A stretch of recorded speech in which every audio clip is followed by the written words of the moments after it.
My stovetop apple dumplings recipe is going to be fantastic. I've done a lot of stovetop fruit dumpling recipes. I've done blueberry, blackberry, peach, strawberry, but I've never done apple. I saw a recipe by the channel Hillbilly Kitchen. I'm not sure if you know that YouTube channel.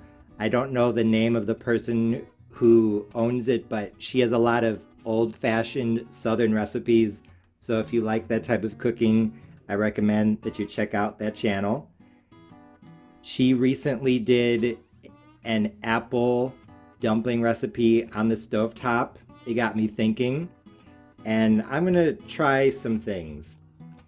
I'm gonna see if I can do this recipe without peeling the apples. Peeling apples is a lot of work, and I know a lot of people are probably curious if you can make apple dumplings without peeling the apples. So here I have 1 pound of apple slices. I am using Golden Delicious apples, which if you know me, you know I love to cook with them. They're sweet yet still tart. I am using Golden Delicious apples that are really ripe. So this type of apple has that blush of pink on the side. And if you've never had a Golden Delicious apple, if it has that blush of pink, you know it's really sweet. So this would be a great fresh eating apple or cooking apple. These apple slices, they're pretty thin. I would say probably 1/4 of an inch thick. They're thinner than I would probably, no, they're probably about the same as when I make apple pie or apple cobbler. But I purposefully slice them thinly because my thinking is that if I leave the skin on, it's probably better if the slices are on the thin side. Usually I have my black Rachel Ray pot when I make my stovetop dumplings, but I'm using this pot today because it's wider and I'm interested in what kind of a difference that's going to make. Usually I use frozen fruit. These apples are obviously not frozen, so we'll see what kind of a difference that makes. And usually I cook my fruit in water, but I'm going to cook the apple slices in apple juice. So I'm just using normal apple juice. I'm going to start off with 1 cup. Probably going to have to add some water as well because I don't think I'm going to have enough juice. 2, yeah, I'm going to need water. I ended up adding 2 cups of apple juice and 2 cups of water. I might be able to add a little more liquid, but I think that as the apples cook down, they're going to sink down into the liquid. Now I'm going to add 2 tablespoons of lemon juice. I like lemon with my fruit, but I am not going to add any lemon zest to these apples because I don't want the lemon to overpower the apple flavor. I'm going to turn on the heat to high and bring it to a boil. It's been a few minutes and my apples have just come to a boil on a high heat. So now I'm going to turn the heat down to medium and I'm going to add my sugar and spices. I added apple juice, so I probably won't have to add as much sugar as I normally would. So I'm just going to do 1/4 cup of brown sugar. I wanted to do light brown sugar. I have about 1 tablespoon, but then I ran out, so I'm doing the rest dark brown sugar.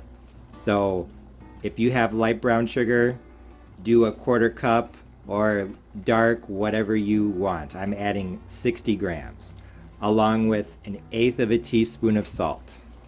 So 1/4 cup of brown sugar. And now for some spices. 1/2 teaspoon of cinnamon, 1/4 teaspoon of ginger, and 1/8 of a teaspoon of nutmeg. I actually decided to let my apples cook for 10 minutes instead of 5, just to soften them up more.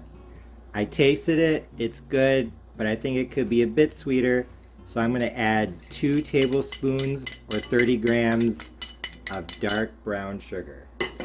So now we're up to 1/4 of a cup plus 2 tablespoons of dark brown sugar.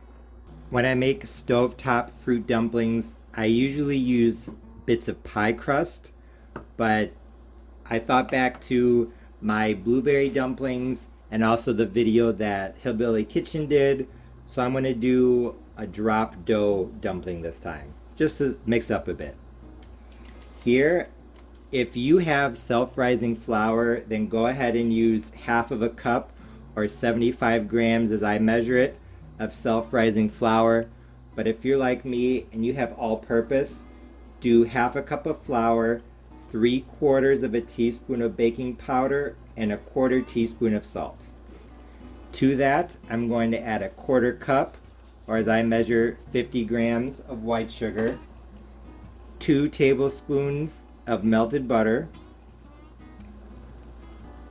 a half a teaspoon of vanilla.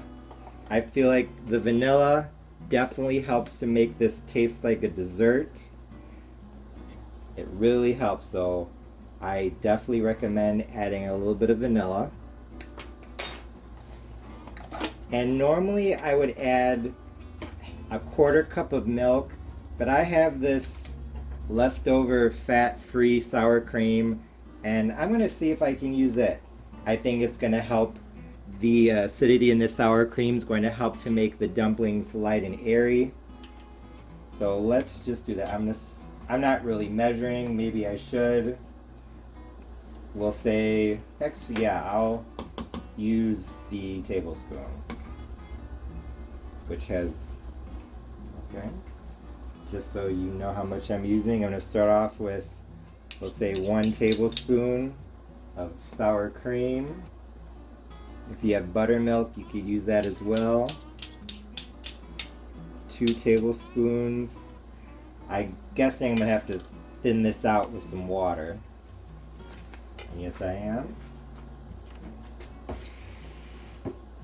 I am kind of making this up as I go along, but that's okay. So I had to add 4 tablespoons of water to get the consistency that I wanted in the dumplings, but I tasted the batter, and this dumpling batter tastes amazing. It's going to be great. You can see it's thick but still pourable, just what I want. Now I'm just going to spoon the batter into the apples. A lot of people, they like to add the dumpling batter in tablespoonfuls, but I like teaspoonfuls.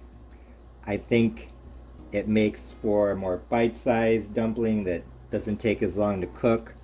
So I'll call that maybe a little bit more than a teaspoon.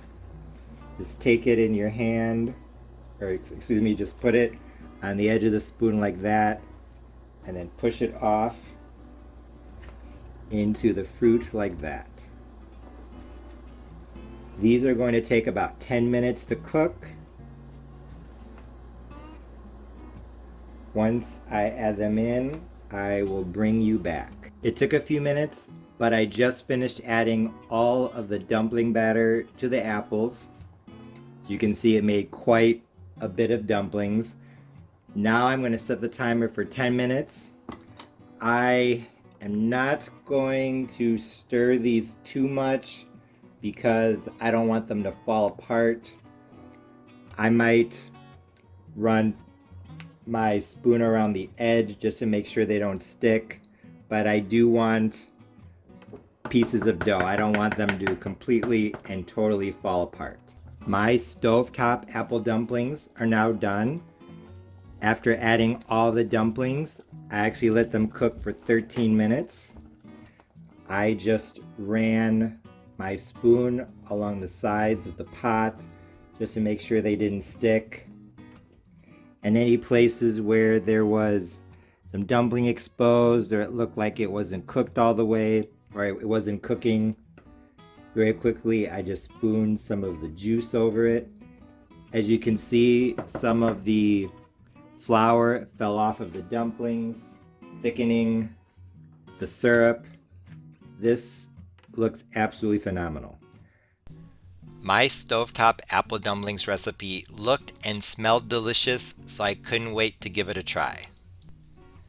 The apple dumplings were definitely delicious, but I do have some comments to make. Like I said at the beginning of the video, I really wanted to see if I can make these apple dumplings without peeling the apples. With this close-up, you can see that the peel started to fall off of the apple slices, so they were definitely soft, but they were still noticeable. Although I wouldn't say that the peels bothered me, they were still there and they interfered with the texture you normally associate with an apple dessert like an apple pie or an apple cobbler. So in all honesty, I think that these apple dumplings would have been better if I had peeled the apples. Is peeling the apples absolutely necessary in this recipe? No, it's not, but it is nice and I recommend that you do it. It would definitely improve the texture. But in regards to the flavor, I thought it was really good. It had the right amount of sweetness and the right amount of spice. However, I'm curious how this stovetop apple dumplings recipe would turn out with water instead of apple juice. The thing is that if you peel the apples, you probably don't need to cook them for quite as long. And apple juice, it tends to get sweeter and the flavor more concentrated as it boils. But if you don't boil it for long enough, I think it would taste kind of watery. So maybe water with sugar would be the best liquid to use.